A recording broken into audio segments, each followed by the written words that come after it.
Hey, what's going on, everyone? How you guys doing today? My name is Matt Jarbo. This is $3 Theater. And you know what? The success, the overall ultimate love of the Mandalorian right now on Disney Plus just means we're going to see a whole lot more Star Wars content coming to Disney Plus, definitely leading in to whatever movies they've got next. I think you know it. I know it. And as long as the content is as good as Mandalorian has been, especially this last episode, The Sin, oh my God, that ending, Jesus, amazing. I loved it. Then we are in for a hell of a time, a great time, a grand time. But a new rumor today is coming out, and it's going to potentially give us a show about a character that maybe a lot of people don't know about. And I'm referring here to Dr. Aphra. This is a comic series that is out right now that's getting ready to end its run, but apparently it's very, very, very popular. So here's what we know. According to StarWarsUnity.net, coming in from Jeremy Conrad, who is well connected, I would say, knows a bit of thing or two. This is what he's saying. The Mandalorian is a huge hit. The Obi-Wan show has a talented director and will begin filming next summer, and Cassian Andor is still on the way. But those aren't the only Star Wars series coming to Disney+. Bob Iger confirmed at the last earnings call that they have more Star Wars series in various forms of development beyond those three we know of, and one of those might be very popular with comic fans. Now, quick side note to that, if you've been paying attention at all to anything Kathleen Kennedy said about not having source material for content, this blows that again out of the damn water. Now, he says here, what I've learned is that one of those mystery shows might involve Dr. Aphra. And if you're unfamiliar with her, she's insanely popular, created for the new era of Star Wars canon. It's not known if it will be her on a solo series or if she'll be featured in a different series with other characters. Now, Aphra herself here worked for Vader in the comics prior to going off on her own in a post-New Era or a New Hope era, and she has two really awesome companion droids that are like an evil version of R2 and 3PO. Think of her as a sort of female Indiana Jones with the Star Wars universe and two homicidal droids backing her up. With both Marvel and Lucasfilm producing shows for the Disney Plus platform, it wouldn't be surprising if the two come together on a collaboration that brings the character related to Marvel Star Wars comics to the screen. It could also be a live-action version of an original character who has a very popular ongoing series. And he's not wrong on that. I looked it up a bit, and she's definitely pretty popular.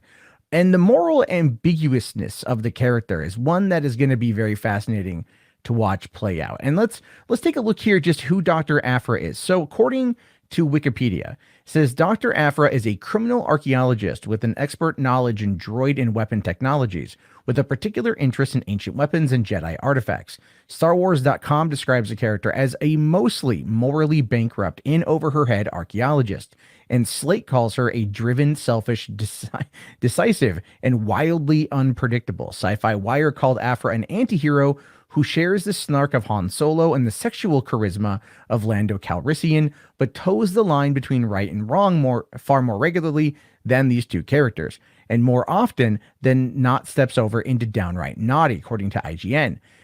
They say here that Aphra has all of Han's swaggery, scoundrelly charm, but little of his noble streak.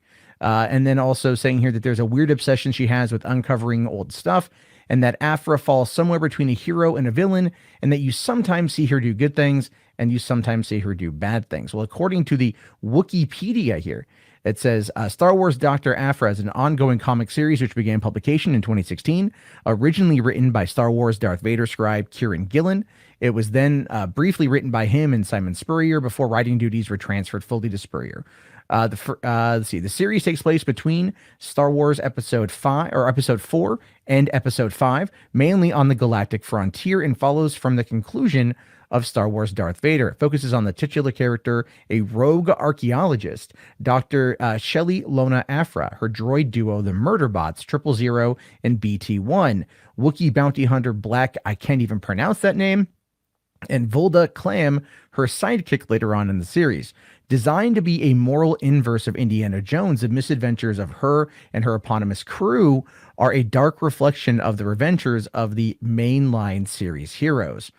And it says here that the current run is going to be concluded in its 40th issue in December 2019, and a relaunch is planned for April 2020 under the same title, but written by different people. And this will continue the events of her story between episode 5 and episode 6. And that is, again, that's an interesting thing, because what you have here is a morally ambiguous, relatively dark character. And when they start bringing up the sexuality of her, that means, I would assume, I haven't read the comics yet, but I kind of want to, that she engages in a lot of brown chicken, brown cow, which, when we know, with what we know about Disney, is not something that they are particularly interested in keeping up with, right? They don't want to really showcase a lot of the down and dirty, naughty stuff. So if they were to do a show like this, where do you think it would go? Would it be on Disney Plus? Because that is what Jeremy here is saying, that they are potentially working on it for a TV series. And that could be for Hulu, but I would argue that right now, with the popularity of Mandalorian, they're going to want to keep it on Disney Plus. Well,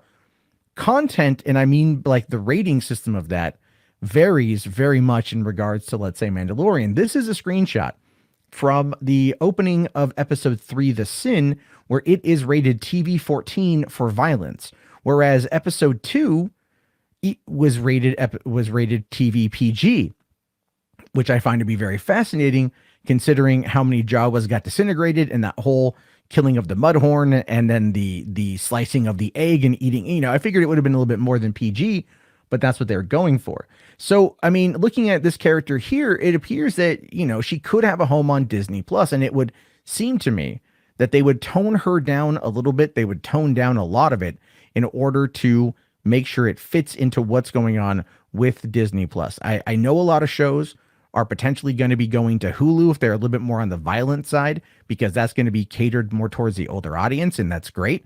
But right now, with the absolute utter success of The Mandalorian on Disney Plus, do they really, really, really want to screw that up? Do they really want to try to make sure that no one is going to see it? Like, no, they're going to want to tone it down and put it on Disney Plus, because that's where I think we're going to get practically all the Star Wars shows.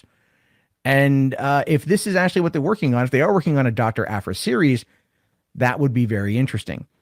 Where, even though Jeremy here says he doesn't know if she's going to be popping up in another show or doing her own thing, we can tell from The Mandalorian, as well as Cassian Andor and Obi-Wan, that playing within between the different episodes is going to be where the success lies, right? Because everything they've done so far has been in between the episodes, with the exception, really, of Solo, which was its own thing. And Solo was one that a lot of people didn't really like right off the bat. And I think more people like it now than not. But Rogue One was playing between episodes.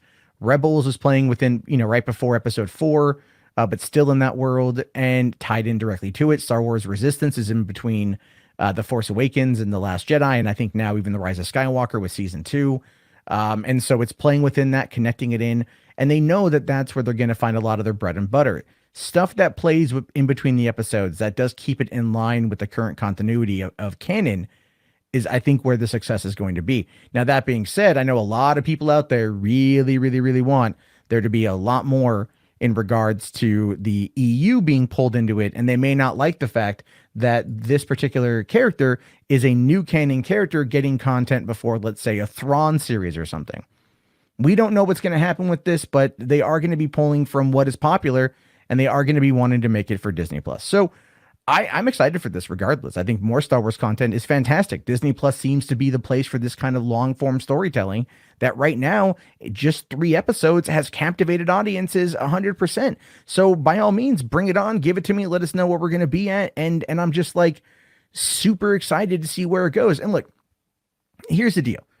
I know people out there are going to be on the side of like, I don't know.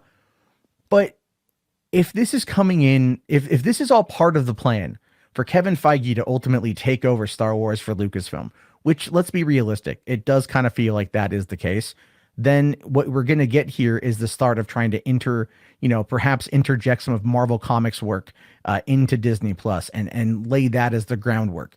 It kind of worked with The Runaways when that was brought over to Hulu, but I think because that was on the old guard with Jeff Loeb and everything else, that's why they canceled it, as well as the Cloak and Dagger show. But under Kevin Feige, this sort of thing could potentially thrive and then play into a larger connected universe, which, let's be realistic here. At this point, it's basically practically what everybody's after in the first place. So why not just, start working on it slowly, expand outward from what Vader was doing in between episodes 4 and 5, give us a bit more of that information with a morally ambiguous character, kind of like Cassian Andor is a morally ambiguous character that ultimately people are going to warm up to. And I think we're going to see a recipe for success there. It all depends on who's writing it. And I really hope that whoever is behind it, if it does happen, they play it straight. Don't play an agenda. Don't make any dumb comments, because I want to enjoy Disney Plus and the content it produces and not further engage in a culture war that benefits no one. Anyway, your thoughts, your opinions, let me know down in the comments below. Thank you so much for watching. I thank you for subscribing. Thank you for being part of this. I'll talk to you all later. Have yourself a great day, and peace out.